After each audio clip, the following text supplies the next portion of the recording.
ശക്തമായ നീരൊഴുക്കാണ് ഗംഗാവലി പുഴയിൽ. മോശമായ കാലാവസ്ഥയും രക്ഷാപ്രവർത്തനത്തിന് വെല്ലുവിളിയാണ്. ഷിരൂരിൽ നിന്ന് കെ മധു ചേരുന്നു. മധു, ഇപ്പോൾ കാലാവസ്ഥയുടെ സ്ഥിതി എങ്ങനെയുണ്ട്? ഈ തെരച്ചിൽ ഇപ്പോൾ ഏത് ഗതിയിലാണ് നീങ്ങിക്കൊണ്ടിരിക്കുന്നത്? എവിടെ വരെയായി?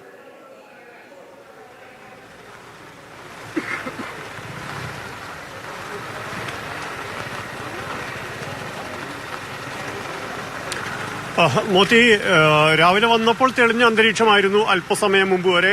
ഇപ്പോൾ നമുക്ക് കാണാവുന്ന പോലെ തന്നെ ഇരുട്ടടച്ച് മഴ പെയ്യുന്ന ഒരവസ്ഥയാണ്. ഇപ്പോൾ ചീറിയടിക്കുന്ന കാറ്റിന് ഒരു കുറവ് വന്നിരിക്കുന്നു എന്ന് മാത്രമേ ഉള്ളൂ. പക്ഷേ മഴയ്ക്ക് തെല്ലും കുറവ് ഇല്ല. ഇങ്ങനെ ആഞ്ഞു പെയ്യുന്ന മഴ ഒരു ഘട്ടത്തിൽ തെല്ലൊന്നു തോരുന്നു എന്ന പ്രതീതി ജനിപ്പിച്ചുകൊണ്ട് ഏതാണ്ട് ഒരു മണിക്കൂറായി ഏറെക്കുറെ ഇത് തന്നെയാണ് അവസ്ഥ. വലിയ തോതിലുള്ള മഴ ഈ പ്രവർത്തനങ്ങൾക്ക് തടസ്സമുണ്ടാകുന്നുണ്ട്.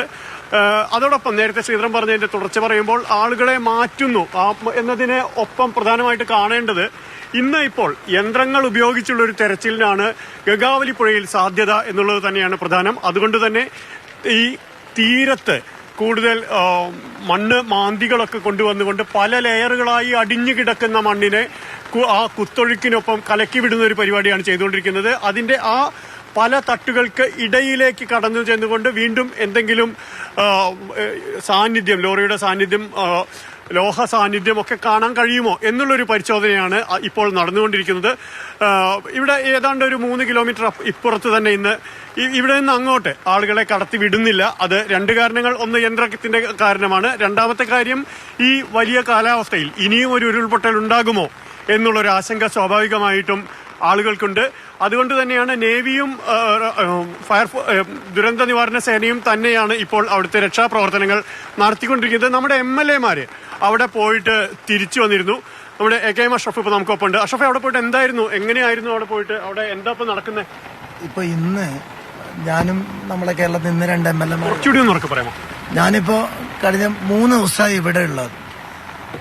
നമ്മൾ തുടക്കം മുതൽ ഇന്നലെയൊക്കെ നമ്മൾ കഴിഞ്ഞ 2 ദിവസങ്ങളായിട്ട് നമ്മൾ പറഞ്ഞത് ആ കരയിലുള്ള മണ്ണ് മാന്തണം. അത് പിന്നെ ഇവിടുത്തെ റവന്യൂ മന്ത്രിയും ഇൻചാർജ് മിനിസ്റ്ററൊക്കെ പറഞ്ഞ് ഇവിടെ ഇല്ലാന്ന് അവർ പറയുന്ന സമയത്ത് നമ്മൾ തർക്കിച്ചിട്ട് പറഞ്ഞു. അതിന് കാരണം ഒന്ന്, അർജുന്റെ ഫാമിലി അവർ പറഞ്ഞു ഇവിടെയാണ് സാധ്യത എന്ന് പറഞ്ഞു. നമ്മളെ GPS-ന്റെ അതെ GPS-ന്റെ ആ സ്ഥലം നമ്മൾ പറഞ്ഞ പ്രകാരം അവർ കൃത്യമായി മണ്ണെടുത്തുന്നില്ല. ഇടയ്ക്ക് വെച്ച് റഡാറിൽ 1-2 സിഗ്നൽ കിട്ടിയപ്പോൾ ഞാനും അന്ന് കോഴിക്കോട് MP രാഘവട്ടനൊക്കെ ഉള്ള സമയം നമ്മൾ ഭയങ്കര പ്രതീക്ഷയോടുകൂടി നിന്നു. പക്ഷെ അത് വലിയൊരു പാറക്കെട്ടായിരുന്നു മാറി. ഇപ്പൊ ഇന്ന് രാവിലെ മുതൽ ഇന്നലെ അവർ പറഞ്ഞു, സർ നിങ്ങളുടെ മാൻ പവറിന്റെ ആവശ്യമില്ല, നിങ്ങൾ ആളുകളെ കുറക്കണം, ഉരുൾപൊട്ടൽ വല്ലാത്തൊരു ഇത് ഒരു ദുരന്തം കൂടി സംഭവിച്ചെങ്കിൽ ഞങ്ങൾക്ക് ഇത് ആരോട് മറുപടി അറിയണമെന്ന് അറിഞ്ഞ് നമ്മൾ അതിനുശേഷം ഒരു 25 പേര് കൃത്യമായി നമ്മളെ ഒരു ലിസ്റ്റ് ചെയ്തിട്ട് DC-യോട് ഒരു പെർമിഷൻ എടുത്തിട്ട് അവർക്ക് കൊടുത്തു. ഇവിടുത്തെ MLA സതീഷ് ഐലാണ് നേതൃത്വം എടുത്തത്. ഇന്ന് രാവിലെ അവരിറക്കി വിട്ടപ്പോൾ ഞാൻ ഉടനെ DC-യോടും ഇവിടുത്തെ MLA സംസാരിച്ച് പറഞ്ഞു, സർ ഞങ്ങൾ ഇന്ന് ഞങ്ങളുടെ ആർമിയുടെ ടെക്നോളജി ഉപയോഗിച്ചുള്ള ഒരു പരിശോധന നടത്തുന്നുണ്ട്. തുടക്കം മുതൽ നിങ്ങളുടെ മീഡിയകൾ ആർമി വെറുതെ വന്നു, ആർമിയുടെ കയ്യിൽ ഒരു സംവിധാനങ്ങളില്ലാതെ, സാങ്കേതിക സംവിധാനങ്ങളൊന്നും ഇല്ലാതെ വന്നു നടന്നൊരു പരാതി ഉയർന്നിരുന്നു. ഞങ്ങൾ എന്തായാലും ഇന്ന് ഞങ്ങളുടെ പുതിയ ടെക്നോളജി ഉപയോഗിച്ചുള്ള ഡ്രോണും അതുമായി ബന്ധപ്പെട്ട സംവിധാനത്തിലുള്ള പരിശോധന. ഞാനിപ്പോ MLA-മാരെയും കൂട്ടി അകത്ത് പോയപ്പോൾ ഇപ്പൊ അവര് 2 ചർച്ചയാണ്. ഒന്ന്, ഈ കൃഷ്ണൻ അറിയുന്ന ആളുടെ തട്ടുകടയുള്ള പ്രദേശത്ത് അതിന്റെ ആഴത്തിൽ ആ മണ്ണ് മുഴുവനും മാറ്റുന്നുണ്ട്. ഞാൻ അവിടുത്തെ ആർമിയോട് ചോദിച്ചപ്പോൾ പറഞ്ഞു 12 മീറ്റർ മണ്ണുണ്ട്, അതിപ്പോ എന്തായാലും അവർ മാറ്റും. അതുകൂടാതെ ഈ പുഴ കേന്ദ്രീകരിച്ച് പുഴയുടെ മധ്യത്തിൽ 2 മൺകൂനകളുണ്ട്, ആ മണ്ണ് നീക്കാനുള്ള ശ്രമം നടത്തുന്നുണ്ട്. ഡ്രോണും റഡാർ വെച്ചുള്ള പരിശോധന പുഴയിൽ ഈ ഗംഗാവളിയിൽ വെച്ച് നടക്കുന്നുണ്ട്. ഇപ്പൊ നമ്മൾ ഏറ്റവും അവസാനമായി പ്രതീക്ഷ വെച്ച് കാത്തു നിൽക്കുന്ന ഒരു കാര്യം എന്നറിയുന്ന ബൂം എന്നറിയുന്ന ഒരു മിഷൻ JCB ഇറ്റാച്ചിക്ക് അപ്പുറം ഇന്ത്യയിലുള്ള അപൂർവമായിട്ടുള്ളത് ബാംഗ്ലൂരിലാണുള്ളത്. 5 മണിക്കൂർ ദൈർഘ്യമുണ്ട് എത്താൻ. അതിനിടയിൽ 2 അണ്ടർ പാസിൽ ഇത് പാസ്സാക്കി എടുക്കാൻ പറ്റുന്നില്ല. അപ്പോൾ നമ്മൾ പ്രത്യേകം ഞാൻ തുടക്കത്തിൽ എല്ലാവരോടും പറഞ്ഞത്, ഇവിടെ ഈ വന്നത് മുതൽ നമ്മളെ സഹായിച്ചൊരു മനുഷ്യൻ ഈ മണ്ഡലത്തിന്റെ MLA ആണ് സതീഷ് ഐൽ. അദ്ദേഹം നിയമസഭയിൽ പോയില്ല. മീഡിയക്കാരോട് പോലും, മലയാളികളായ മീഡിയക്കാരോട് പാർഷ്യാലിറ്റി കാണിച്ചപ്പോൾ അദ്ദേഹമാണ് അതൊക്കെ ഇടപെട്ട വിഷയം. അപ്പോൾ അദ്ദേഹം അതിനുവേണ്ടി വെയിറ്റ് ചെയ്യുന്നുണ്ട്.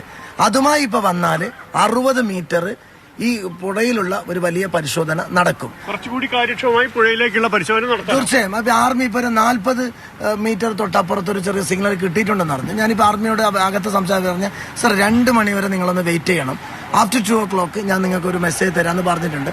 എന്തായാലും ഇന്ന് നമുക്ക് അർജുനെ ഈ ടെക്നോളജിയിൽ കണ്ടുപിടിക്കും, ലോറിയും അർജുനും കിട്ടുമെന്ന് പ്രതീക്ഷിക്കും. അത് തന്നെയാണ് മോത്തി. കൂടുതൽ അവിടെ യന്ത്ര സംവിധാനങ്ങൾ കൊണ്ട് എത്രത്തോളം കടത്താനാവും, എത്രത്തോളം ചെയ്യാനാവും എന്നുള്ള ഒരു പരിശോധന തന്നെയാണ് പ്രധാനമായും നടക്കുന്നത്. കാരണം മനുഷ്യസാധ്യമായ പരിശോധനകൾ അതിന്റെ പല തലത്തിൽ ഇതിനകം നടത്തി കഴിഞ്ഞു.